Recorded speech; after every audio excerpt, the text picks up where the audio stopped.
नमो नमः प्रिय विद्यार्थियों। आज के इस वीडियो में 10वीं कक्षा के व्याकरण के अंतर्गत स्त्री प्रत्ययों में टाप प्रत्यय की चर्चा करने जा रहा हूँ। टाप प्रत्यय की चर्चा करने से पहले स्त्री प्रत्यय क्या होता है इस पर थोड़ा मैं चर्चा करूँगा। स्त्री प्रत्यय परिभाषा देखिए, स्त्री प्रत्यय किसे कहते हैं? पुल्लिंग शब्दों को स्त्रीलिंग बनाने के लिए जिन प्रत्ययों का प्रयोग किया जाता है उन्हें स्त्री प्रत्यय कहते हैं। क्लियर ही हो गया होगा। पुल्लिंग शब्द, ऐसा शब्द जो पुल्लिंग है उसको स्त्रीलिंग बनाने के लिए जिन प्रत्ययों का प्रयोग किया जाता है उन्हें स्त्री प्रत्यय कहते हैं।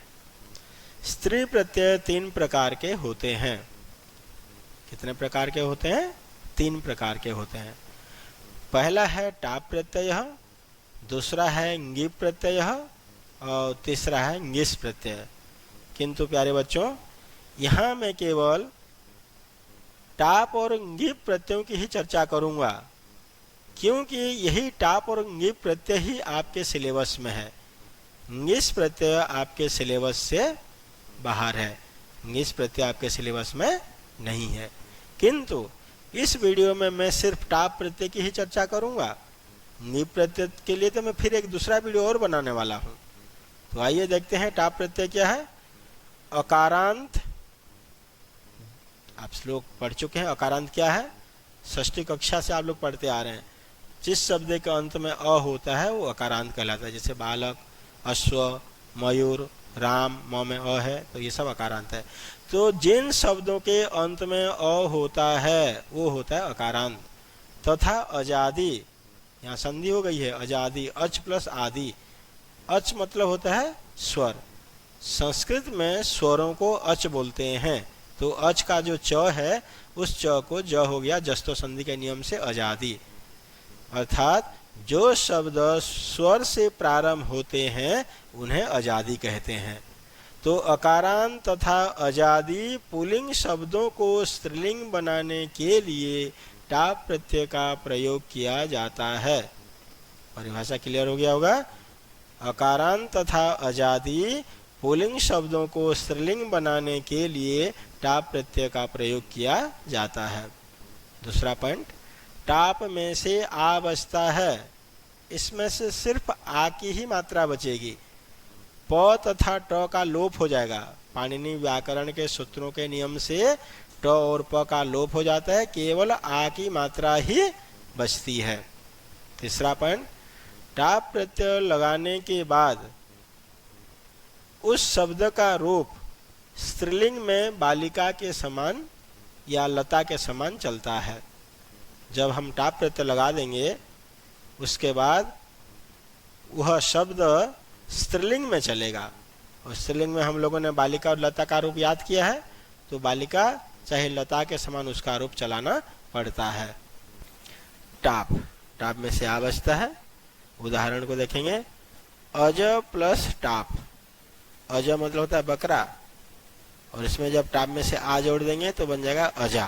अब ये मूल शब्द बना है, इसका रूप हम चलाएंगे बालिका के समान। बालिका, बालिके, बालिकाहा, अजा, अजे, अजाहा, अजाम, अजे, अजाहा, अजया, अजाभ्याम, अजाभि। अश्व घोड़ा प्लस टाप अश्वा। चतुर जो चालाक है, होशियार है, चतुर प्लस टाप चतुरा। कोकिल प्लस टाप कोकिला। विनम्र प्लस टाप विनम्रा। प्रिय प्लस टाप प्रिया।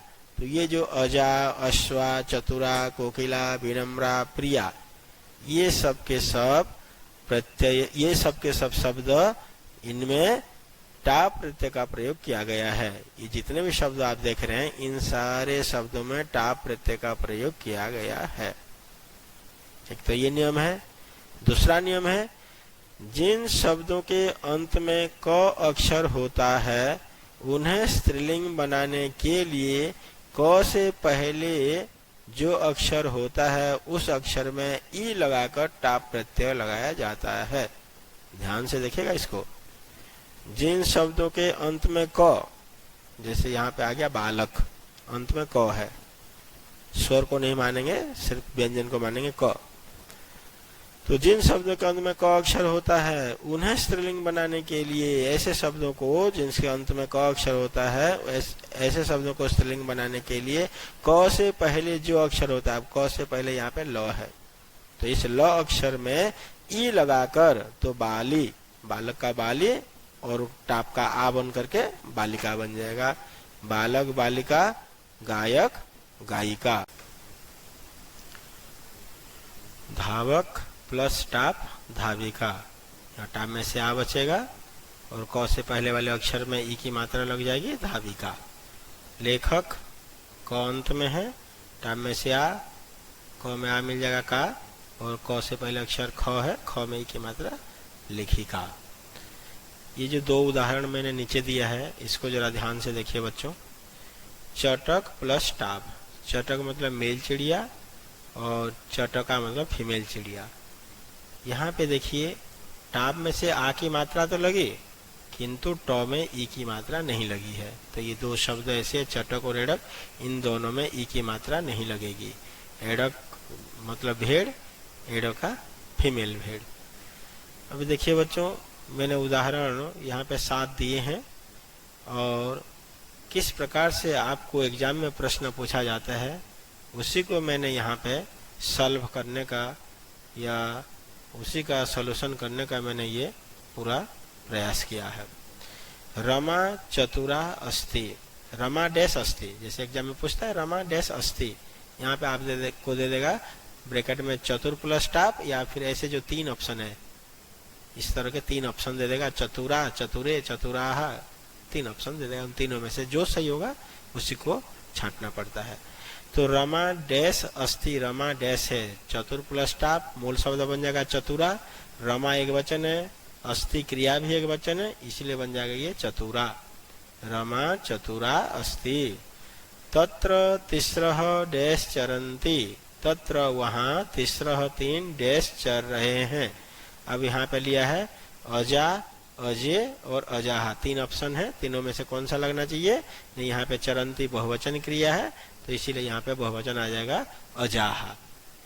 कई बार बच्चों कारक के चिन्हों के अनुसार भी जो ना रूप चलाना पड़ता है। जैसे डैश पुस्तकम अस्ति, किताब है, यहाँ पे हम कारक का चिन्ह जब लगाएंगे बालिका के लिए किताब है, बालिका की किताब है, दोनों शब्द सही है, दोनों सेंटेंस सही है। तो यहाँ पे हो जाएगा बालक प्लस टाप का मूल शब्द पहले बनेगा बालिका, फिर चतुर्थी में भी और षष्ठी में भी कोई भी विभक्ति लग सकती है। यहाँ पे बालिकायाः पुस्तकम अस्ति, लड़की की किताब है, या फिर बालिकायै पुस्तकम अस्ति, लड़की के लिए किताब है। डैश मंचे गायति, डैश मंच पर गा रही है, डैश मंचे गायति, डैश स्टेज पर गा रही है। तो यहाँ पे गायक प्लस टाप तो गायिका बन जाएगा मूल शब्द, फिर गायति एक वचन क्रिया है इसीलिए यहाँ हो जाएगा गायिका। रामस्य माता डैश आसीत, राम की माँ डैश थी, धन्य प्लस टाप धन्या, क्योंकि एक माँ है, क्रियापद भी है, आसीत एक वचन है, तो रामस्य माता धन्या आसीत। सर्वे शिष्याः मम प्रियाः सन्ति, सर्वे शिष्या मम डैश सन्ति जैसे दे देगा तो यहाँ प्रिय प्लस टाप बोलेगा तो मूल शब्द बन जाएगा प्रिया, फिर यहाँ पे शिष्या भी बहुवचन है, संति क्रियापद भी बहुवचन है, इसीलिए यहाँ प्रिया हो जाएगा। सर्वे शिष्या मम प्रिया संति, सभी शिष्य मेरे प्रिय हैं। त्वम डैश पश्यसि, तुम डैश को देख रहे हो, तुम डैश देख रहे हो मतलब कोयल, कोकिल शब्द है, कोकिल मतलब कोयल, तुम कोयल को देख रहे हो, कोयल के लिए नहीं, कोयल को, कर्ता ने कर्म को, तो द्वितीय विभक्ति कर्म कारक का चिन्ह आ रहा को, इसीलिए यहाँ पे कोकिला शब्द में हो जाएगा बालिका की तरह कोकिलाम। त्वम कोकिलाम पश्यसि, तुम कोयल को देख रहे हो। तो प्यारे बच्चों मैंने इस वीडियो में केवल ये टाप प्रत्यय की चर्चा की है। अगर मेरा ये वीडियो आप सबको पसंद आया तो इसे लाइक कीजिए, शेयर कीजिए और मेरे चैनल को सब्सक्राइब जरूर कीजिए, जिससे कि भविष्य में जो भी मैं वीडियो बनाऊं वो सब वीडियो आपको समय पर मिल सके। थैंक यू, धन्यवाद। जय तो संस्कृतम, जय तो भारतम।